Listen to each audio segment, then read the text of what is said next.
نحمده ونصلي على رسوله الكريم اما بعد فاعوذ بالله من الشيطان الرجيم بسم الله الرحمن الرحيم ولقد يسرنا القرآن للذكر فهل من مدكر صدق الله العظیم وصدق رسوله النبی الکریم۔ سب سے پہلے تو ہم اللہ رب العزت کے انتہائی شکر گزار ہیں کہ اللہ رب العزت نے قرآن کے تدبر، قرآن میں غور و خوض، قرآن کریم کو سمجھنے اور اس کے لیے وقت نکالنے کی توفیق نصیب فرمائی۔ دعا ہے کہ اللہ رب العزت ہمیں اس کے بعد عمل کی بھی توفیق نصیب فرمائے۔ تو دیکھیے، قرآن کریم ہی وہ ایک کتاب ہے جس نے زندگیوں میں انقلاب برپا کیا۔ ہزاروں، لاکھوں بلکہ کروڑوں لوگوں کی زندگیاں اس کی وجہ سے بدلی۔ بندے بندوں کی بندگیوں سے نکل کر بندوں کے خدا کی بندگی میں آئے۔ تو اللہ رب العزت ہماری زندگیوں کو بھی اس کے لیے قبول فرمائے۔ قرآن کو سمجھنا، قرآن کریم کے کو غور و خوض کرنا یقیناً بہت بڑی سعادت ہے۔ اللہ رب العزت ہمارے لیے اس کام کو آسان فرمائے۔ تو دیکھیے، قرآن کریم کی جو ہم دیکھتے ہیں تقسیمیں دو طرح کی ہیں، ایک پاروں کے اعتبار سے اور ایک صورتوں کے اعتبار سے۔ یاد کرنے میں یاد کرنے میں جو سہولت ہے وہ پاروں کے اعتبار سے ہے، اور معانی اور مفہوم کی جو ترتیب ہے وہ صورتوں کے اعتبار سے ہے۔ تو کیونکہ ہم نے یہی ارادہ کیا ہے کہ ہم پاروں کے اعتبار سے کریں، تو انشاءاللہ ہر روز ایک سبق ہوا کرے گا، ایک پارے کے متعلق ہم خلاصہ بیان کریں گے۔ تو سب سے پہلے دیکھیے قرآن کریم کا خلاصہ کیا ہے۔ تو اگر ہم اس میں غور و خوض کریں تو علماء اکرام فرماتے ہیں اس میں کچھ اوامر اور کچھ نواہی ہیں، کچھ چیزوں کا حکم کرنا ہے اور کچھ سے روکنا ہے۔ باقی ان دو مضامین کی تقویت کے لیے ہے، شرح و تشریح ہے، وضاحت ہے، قصص ہیں، اور دیگر اقوام کے ذریعے سے انہی چیزوں کے متعلق سمجھانا ہے، تو وہ الگ ہے۔ تو گویا بنیادی طور پر قرآن کریم کے اندر دو باتیں ہیں۔ ایک ہے اوامر کا حکم دینا، اس کا اگر جامع کو عنوان دیکھا جائے تو وہ الصبر کہلاتا ہے۔ تمام اوامر کے لیے اگر ہم کوئی عنوان دیکھیں تو وہ الصبر ہے، یعنی الثبات علی طاعات اللہ، اللہ کی طاعات پر ثابت قدم ہو جانا۔ اور تمام نواہی کے لیے اگر کوئی جامع عنوان دیکھا جائے تو وہ تقویٰ ہے، رک جانا ہے، ڈر جانا ہے۔ تو گویا کہ ہم اپنی بات کو اگر اکٹھا کریں تو وہ یوں بنے گا کہ بھئی قرآن کریم دو باتیں ہیں، قرآن کریم دو باتوں کا خلاصہ، الصبر والتقوی۔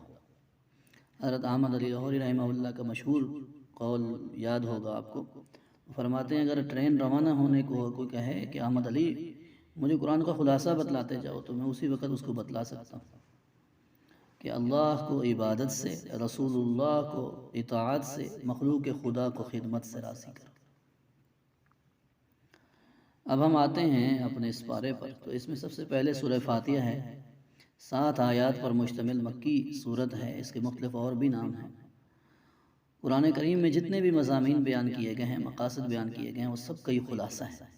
مثلا توحید و رسالت، آخرت، احکام شریعت، قرآنی نظام کے وفاداروں کا قابل رشک انجام، باغیوں کا عبرتناک انجام، تو سب کچھ اس سورہ فاتحہ میں موجود ہے۔ یہ سورہ شفا بھی ہے، 7 مرتبہ پڑھ کر اگر دم کیا جائے تو موت کے علاوہ تمام ہر قسم کی جسمانی بیماری سے شفا ہے، اور اگر اس کے مضامین پر عمل کیا جائے تو تمام روحانی امراض سے شفا۔ آگے سورہ بقرہ ہے، طویل ترین سورت ہے، ابتدائی 20 آیات کے اندر انسان کی 3 قسموں کا تذکرہ ہے۔ نمبر 1، وہ لوگ جو اپنی زندگیوں میں انقلابی تبدیلیاں لانے کے لیے اپنے مالی اور جسمانی اعمال کو قرآنی نظام کے تابع کرنے کے لیے تیار ہیں، یعنی مسلمان جیسے وہ اپنے آپ کو، اپنی صلاحیتوں کو قرآنی نظام کے تابع کرنے کے لیے تیار ہیں۔ نمبر 2 وہ لوگ ہیں جو اس کے لیے تیار نہیں ہیں، یعنی کافر ہیں، اور نمبر 3 جو دلی طور پر تو منکر ہیں لیکن زبانی مقر ہیں، زبانی اقرار کر رہے ہیں کہ ہاں صحیح کرنے کے، یعنی دل و زبان میں تضاد ہے، منافقت ہے، ان کا تذکرہ ہے۔ اور پھر ان منافقین کے متعلق مثالوں کے ذریعے سے بھی اس صورت میں سمجھایا گیا کہ جیسے کچھ لوگ ہوں موسلا دھار بارش میں کسی میدان میں کھڑے ہوں، کبھی چمک آتی ہو، وہ بجلی کی کڑک کی وجہ سے چمک پیدا ہوتی ہو اور وہ چلنے کا ارادہ کرتے ہوں، پھر اندھیرا ہو جاتا ہے۔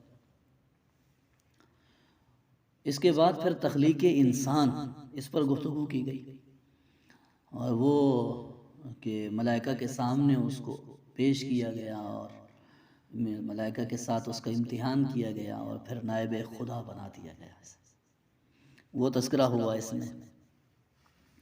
اس کے بعد پھر بنی اسرائیل کا تذکرہ ہے، اس کو انعامات یاد دلائے گئے کہ بھی ہم نے من و سلوہ دیا، کیا کیا کچھ تمہیں نعمتیں نہیں دی، اور پھر تم نے اپنی احسان فراموشی بھی دیکھی، تم نے کہاں کہاں تم نے ہماری نافرمانی نہیں کی، اور پھر ان احسان جو دکھلائے گئے ان کو بتلائے گئے، اور پھر ان سے تقاضا کیا گیا، اب ان احسان کا تقاضا یہ ہے کہ اب ہمارے پیغمبر کو مانو، اس پر ایمان لاؤ۔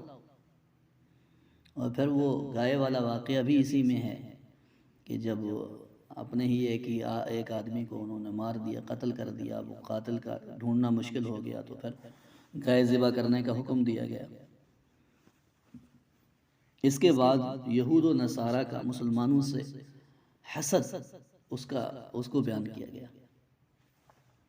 کہ یہود و نصارہ کا مسلمانوں سے حسد یہ ہے کہ اس وقت تک مسلمانوں سے راضی نہیں ہوں گے جب تک کہ وہ مسلمان کافر نہ ہو جائے، ان کے مذہب پر نہ آ جائے، یہودی اور نصرانی نہ بن جائے، اس وقت تک یہ اس سے راضی نہیں ہوں گے۔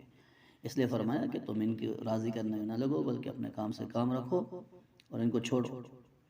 اور پھر اس کے بعد وہ بتلایا گیا کہ یہ مساجد اللہ کے گھر ہیں، جو ان کی آبادی سے روکتا ہے، جو انہیں آباد کرنے سے روکتا ہے، جو اس میں اللہ کا ذکر کرنے سے روکتا ہے، فرمایا سب سے بڑا ظلم ہے اور اس کا عبرتناک انجام ہوگا۔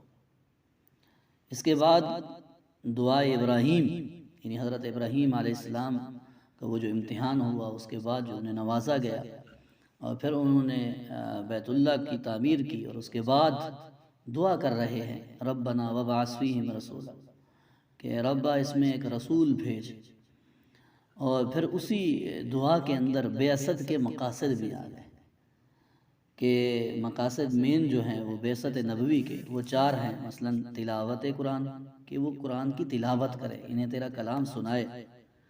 نمبر 2 تعلیم قرآن، قرآن کی تعلیم دے۔ نمبر 3 تعلیم حکمت، یعنی اس قرآن کے اسرار و رموز، شریعت، احکام شریعت وہ ان کو سکھلائے سمجھائے۔